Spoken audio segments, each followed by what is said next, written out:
मन्दारमाला कलितालकायै कपालमालाङ्कितशेखराय दिव्याम्बरायै च दिगम्बराय नमः शिवायै च नमः शिवाय। नमो नमः सम्पूर्णमा नमस्कार। आज हामी श्रद्धाको बारेमा केही सानो चर्चा गर्नेछौँ।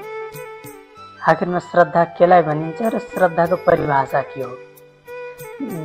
आखिरमा श्रद्धाको बारेमा विभिन्न विद्वानहरूले आफ्नो आफ्नो परिभाषाहरू गरिसक्नु भएको छ र गरिरहन्छ पनि।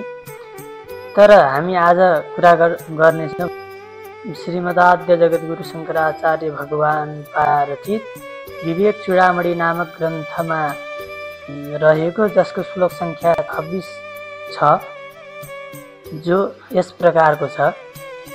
शास्त्रस्य गुरुवाक्यस्य सत्यबुद्ध्यवधारणं सा श्रद्धा कथिता सद्भिर्यया वस्तुपलभ्यते।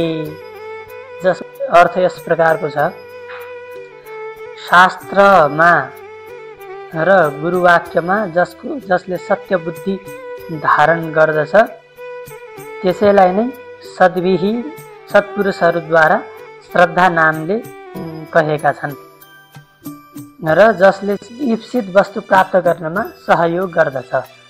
धन्यवाद।